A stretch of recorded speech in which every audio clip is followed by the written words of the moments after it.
When school was online in my sophomore year, I was presented with two challenges, Draw 1 and Ceramics 1. Both had credits that were mandatory to graduate. Drawing online, that kinda makes sense. It definitely works. It just requires me to pick up the paper and supplies from school.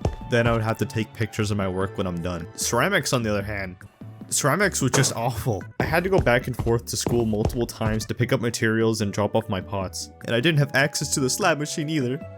It made me want to cry. At least I made PogChamp. Back to drawing class though. Access to materials wasn't a problem. The problem was the amount of work my teacher assigned. You know, it started off nice and easy. The first assignment was a drawing that was supposed to display my skill level, which was due by the end of the week. The next two assignments were also quite easy, I would say. 1 week for my poorly drawn hands and 2 weeks for the contour line assignment. It wasn't all too bad. Until it was. As soon as October hit, my teacher chose violence.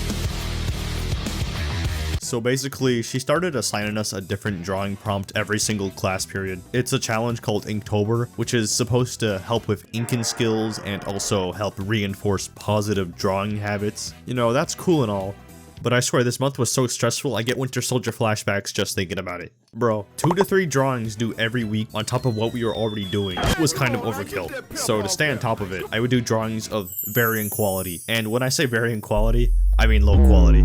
The only one that I'm kind of proud of is the drawing I did for the prompt Ominous.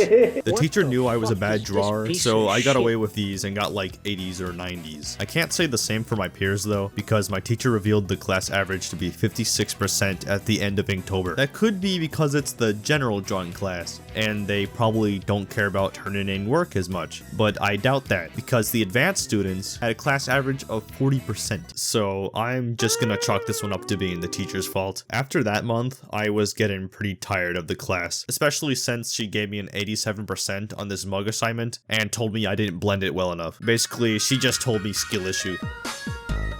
But thankfully, there was a light at the end of the tunnel. The final exam was upon me, and it was a month and a half free choice assignment. It was beautiful. I could draw whatever I pleased with any medium of drawing, and the only requirement was to show what I had learned. So my weeb brain decided, let's draw a pagoda. I sketched it pretty decently after all. How bad could the actual drawing be? Yeah, shapes and proportions are hard, so I discarded it and chose something easier.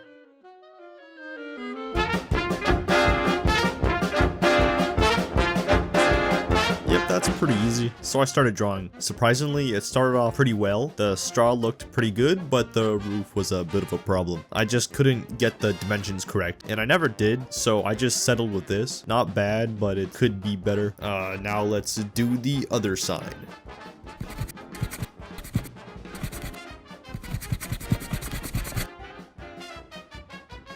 You know, I'll come back to that later. I gotta do more important things anyways, like the gravel. At this point, the outline of the shrine was almost done, and I'd have plenty of time to finish the background and roof during winter break.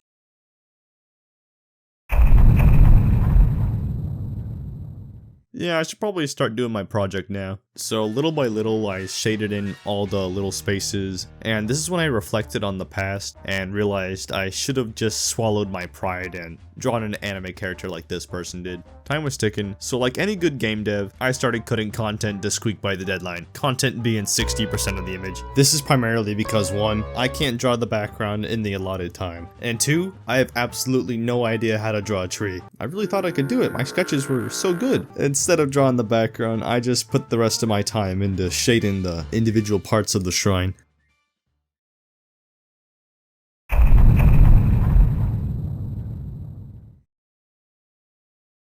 Okay, it's the final day. There's actually no way for me to draw this reflected roof. I've tried multiple times with multiple methods, so there's only one option left. That's right, we're gonna cheat. Online classes, I give you my firstborn child. Everyone, the task at hand is to create an image good enough to fool a woman in their late 50s. Let's get to work. First of all, we need a photo with almost equal light distribution, so the lighting on the roof doesn't look weird when reflected. After we have that, we can start cutting out the roof and reflecting it onto the other side. I expected smooth sailing from this point on, but there was one problem. Humans are way too good at seeing patterns. I honestly don't think this would fool anyone. It looked way too perfect. Thankfully for me, Photoshop has this dandy instrument called the clone stamp tool. This basically allowed me to use textures from here and put them here, making it look a little more human. So that's the finished product. It kind of turned out German looking at the top, but that's fine. I managed to get it in a few hours before the midnight deadline, which I found pretty neat, but there was still one problem at hand. Would my teacher see through it? When I got my grade back, it was very clear. Yeah, she didn't notice. Not one bit. In the end, she docked off 3 points, but... That's alright.